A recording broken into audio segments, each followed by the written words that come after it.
Dominika already stole my question about how many of you works remotely or have home office opportunity. That I already know. But the thing that maybe you don't know, but maybe notice, is that the trend of companies that allowing their employees to go remotely, to have home office once a week, twice a week, few times a month, and it's even treated as a benefit in job offers. You can see that there's a job offer, you go through it, and you see benefits, healthcare, blah, blah, blah. Working remotely, wow, benefit. I also know that you like Jürgen Appelo, and I have one quote from Jürgen Appelo. He believes that work is something you actually do, not a place where you go. I really like that sentence. And now I want you to imagine that it's Monday morning, you're waking up, and you simply have to go to work. Okay, traffic's crowded subway, you know that feeling, right? And I do. And now imagine that it's Monday morning, you're waking up, and you work here. Better? Of course it's better. And according to FlexJob's annual survey, most of the respondents said that they prefer home office over going to the office, and they believe that they're more productive at the office. They feel like they have fewer distractions, fewer interruptions from colleagues. Maybe you're familiar with the situations when some team member came to you and said, hey, can I have a home office tomorrow as I want to focus, I have to finish very important tasks, etc., right? This is it. Then reduce stress from commuting.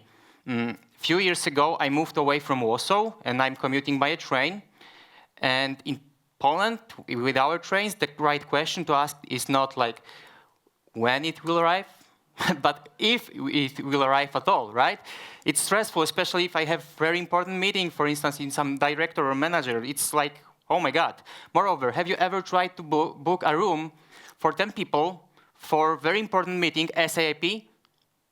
Not chance at all, right? If you do this remotely, you don't have that problem at all because you don't need a room.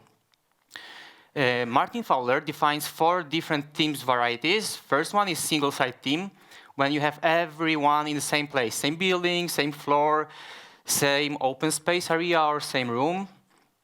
Right? Then you have multi-site teams, where you have teams split across the building, maybe across the country, across the world. So there are groups of people working in the same team, but in different locations. Then you have satellite teams, and if you go to home office, you have this situation here, which is slightly different than single-site team, and you have to behave differently. So you have a group of people at the office, for instance, and few people at homes. And last is the remote-first setup. So everyone work in different place. So the situation that I want to describe and share with you is when I joined the company, 50 people, so different situation than Dominika told you. We had this multi-site and single-site mixture because we had 2 teams in Poland, 2 teams in India, and 1 team of Swedish and Russians, okay? So I came in, and what I've observed was that our code is good, but we do code review, of course, we do code review, but they don't do code review. I actually didn't like it too much, a lot. And I asked the teams, hey, what do you think about it? Do you like it? Of course they didn't. Okay, so second question, obvious question. What do you want to do about it? We don't know. So we discussed it briefly, and we found out that we actually all work remotely, so why not to switch to remote first, right?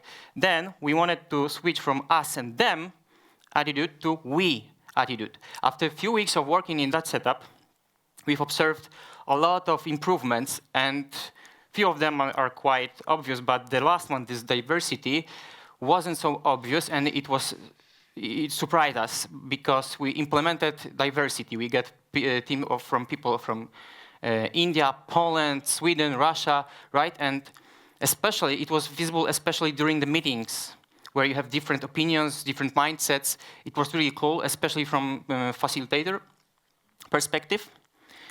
And the first challenge that we had, it was time zone mismatch, okay? we had these time zones in India and in Europe. What to do about it? Obvious. Yeah, come on time, meeting time. But that's not the end. We also wonder, what can we do about the rest of the day? So we discussed it briefly, and we found out that at the end of the day, in time zone B, the team members from time zone B could leave a message to the team members from time zone A. Hey, could you please check that code for me, like code review, or could you please verify that item for me? And by doing so, we got this flow of the work, because the people from time zone A started the day there from like enabling time zone B people, okay? Another thing that we observed is that team size really matters, especially if you work remotely. Imagine that you have single-site team, and you have a meeting, and as a facilitator, if you have team of 8, you have so many connection lines between people. So to gain focus and engagement, usually you split in the group to smaller groups to gain focus. For instance, you're using 1, 2, 3, 4 all technique, okay? And we thought that, hey, we can benefit from that. And actually, we can have a rule to have small teams, always, okay? So we had a rule that our team will be small, so 3 up to 5 people. Look at the number of connection lines. Simplicity, huh? We all like simplicity, we are agile.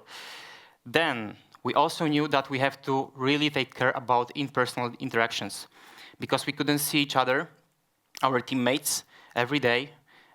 So before every longer meeting, I mean like 45 minutes or half an hour up, we implemented icebreakers, quizzes, we shared pictures, we draw personal maps.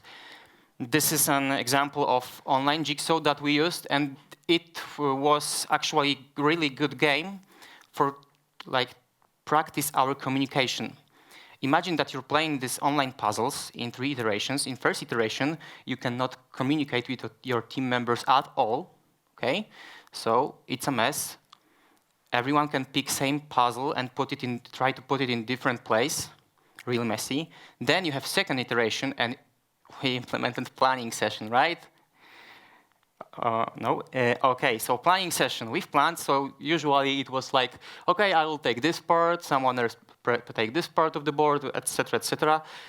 It was planned, it should be great, but it wasn't. It was mess too. So in third iteration, we played it like, now you simply can talk, okay? And by doing that, the third iteration obviously was the best one, but by doing so, after the session, we asked about the ways that we communicate, the tools that we are using, because by practicing, this was only a jigsaw game, and by playing it, we reflected the ways that we are communicating. In our situation, online communication is very important. This is an example of open question or quick quiz that we played. So I want to tell you about the quiz. Usually we play the quiz with the questions about team members, right? By doing so, we also took care about knowing each other, which is very important if you have a team, and if you want to build like team boundaries, you really have to take care about those things that let people to know each other.